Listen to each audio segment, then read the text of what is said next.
और मायके से उन्होंने ठक करके एक एफआईआर के रूप में एक शस्त्र अपना फेंक दिया आपके ऊपर, और आप सभी त्राही त्राही हुए पड़े हैं। क्योंकि जब आप देख रहे हैं, सबसे बड़ा धक्का आपको लगता है जब आप उस एफआईआर में पढ़ते पढ़ते उस लाइन पे आकर के अटक जाते हैं जहां आपकी पत्नी के द्वारा ये लिखा गया है कि आपने और आपके परिवार के रिश्तेदारों ने मिल करके उनको और उनके परिवार के लोगों को इतना ज़्यादा दहेज के लिए प्रताड़ित किया, और उनको आपकी मांगों को पूरा करने के लिए आपको दहेज में एक गाड़ी तक देनी पड़ी। आप की आंखों के सामने अंधेरा छा जाता है। आपको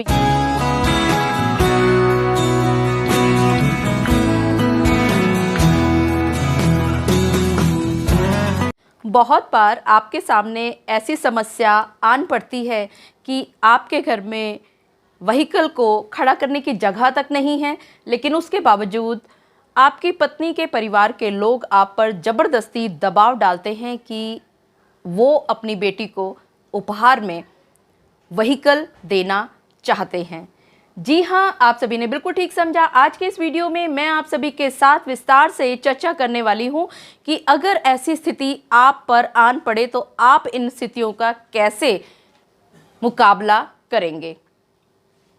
मैं एडवोकेट मोहिनी मोना आप सभी का पुनः स्वागत करती हूं, और आप सभी देख रहे हैं अपना पसंदीदा चैनल मोहिनी मोना एडवोकेट। अगर आपने मेरे इस चैनल को अभी तक सब्सक्राइब ना किया हो या आप मेरे इस चैनल के लिए नए हैं तो इसको जल्दी से जल्दी सब्सक्राइब कर दीजिएगा, ताकि आपको इसी तरह के लीगल इन्फॉर्मेटिव वीडियोस की नोटिफिकेशन सबसे पहले मिल सके। जब आप सब्सक्राइबर्स की शादी फिक्स होती है तो उस समय बहुत ही खुशनुमा माहौल हुआ करता है। आजकल सभी लोग छोटे छोटे घरों में रहते हैं और वहाँ पर पार्किंग की बहुत बड़ी समस्या हुआ करती है,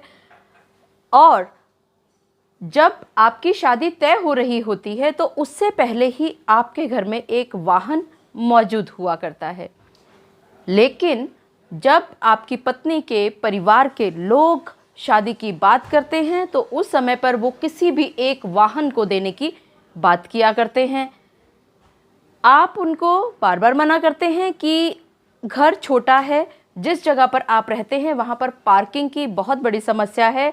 आपके पास ऑलरेडी आपकी ज़रूरतों के मुताबिक एक वाहन उपस्थित है, चाहे वो मोटरसाइकिल हो, चाहे वो साइकिल हो, चाहे वो स्कूटर हो, कार हो, या कोई भी ऐसा वाहन जो आपकी ज़रूरतों के लिए पूरा पड़ना चाहिए, वो आपके पास मौजूद है। लेकिन उस समय पर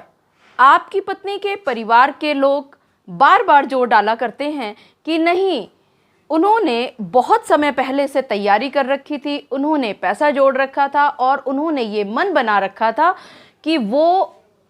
आपकी पत्नी को एक वाहन ज़रूर देंगे। और जब आप उसके बाद भी उनको मना करते हैं कि जी नहीं, आपको ये वाहन नहीं चाहिए, तो एक जो बात बहुत ही इमोशनल सी फेंकी जाती है आपके ससुराल पक्ष की ओर से कि देखिए, उन्होंने बड़ी बिटिया की शादी की थी तो तब उसको एक कार दी थी, और अब ये दूसरी बिटिया की जब शादी होने जा रही है तो उसके लिए भी उनका बजट पहले से तैयार है, और आपको ये कहा जाता है कि आपको परेशान होने की ज़रूरत नहीं है, ये वाहन दिया जा रहा है ताकि उनकी बिटिया जब भी कहीं पर घूमे फिरे तो वो इसके अंदर ही घूमे फिरे, ताकि उसको किसी तरह की समस्या ना आने पाए। और यहाँ पर आकर के फिर आप चुप हो जाते हैं कि ठीक है, एक पर्सनल वाहन सही, आपकी होने वाली पत्नी को अगर उसके परिवार के लोग एक वाहन दे रहे हैं उसी के नाम पर, उसी के पर्सनल यूज़ के लिए, तो इसमें आपकी क्या आपत्ति आ सकती है। लेकिन ये आपत्ति कभी ना कभी ज़रूर आया करती है। शादी के कुछ समय बाद तक तो सभी कुछ बहुत ही अच्छी तरह से चलता है, हंसी खुशी का माहौल होता है, डिनर्स पर, लंच पर, घूमने फिरने, हनीमून इत्यादि में बहुत सारा समय निकल जाया करता है। लेकिन जब आप दोनों परिवार के पति पत्नी जब धरातल पर पहुंचते हैं तो वहां पर आपको आटे दाल का भाव मालूम पड़ता है, और उस समय पर आपके बीच में छोटी मोटी चीज़ों को लेकर के तनातनियाँ उत्पन्न होना शुरू कर देती हैं, और ये विवाद कब इतना ज़्यादा बड़ा हो जाता है वो आपको भी नहीं पता चलता कि आपकी पत्नी मायके में पहुंच गई और मायके से उन्होंने ठक करके एक एफआईआर के रूप में एक शस्त्र अपना फेंक दिया आपके ऊपर, और आप सभी त्राही त्राही हुए पड़े हैं। क्योंकि जब आप देख रहे हैं कि उसमें उन लोगों का भी नाम है जिनका कोई लेना देना नहीं था इस शादी में,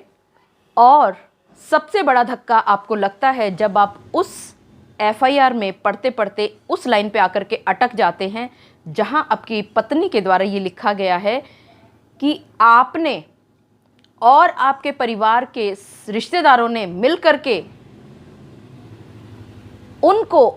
और उनके परिवार के लोगों को इतना ज़्यादा दहेज के लिए प्रताड़ित किया और इतना ज़्यादा मारा पीटा और इतना ज़्यादा अत्याचार किया, और उनको आपकी मांगों को पूरा करने के लिए आपको दहेज में एक गाड़ी तक देनी पड़ी। आप की आंखों के सामने अंधेरा छा जाता है, आपको ये नहीं समझ में आता कि आखिरकार ये हुआ तो हुआ कैसे। आज का ये वीडियो, जैसे शुरुआत में आप सभी के साथ बताया गया कि आपको सावधानी बरतनी है, यहाँ पर भी अगर आपके ससुराल पक्ष ज़बरदस्ती एक वाहन दे रहा है तो याद रहे ये वाहन आपने किसी भी हालत में अपने नाम पर नहीं लेना है।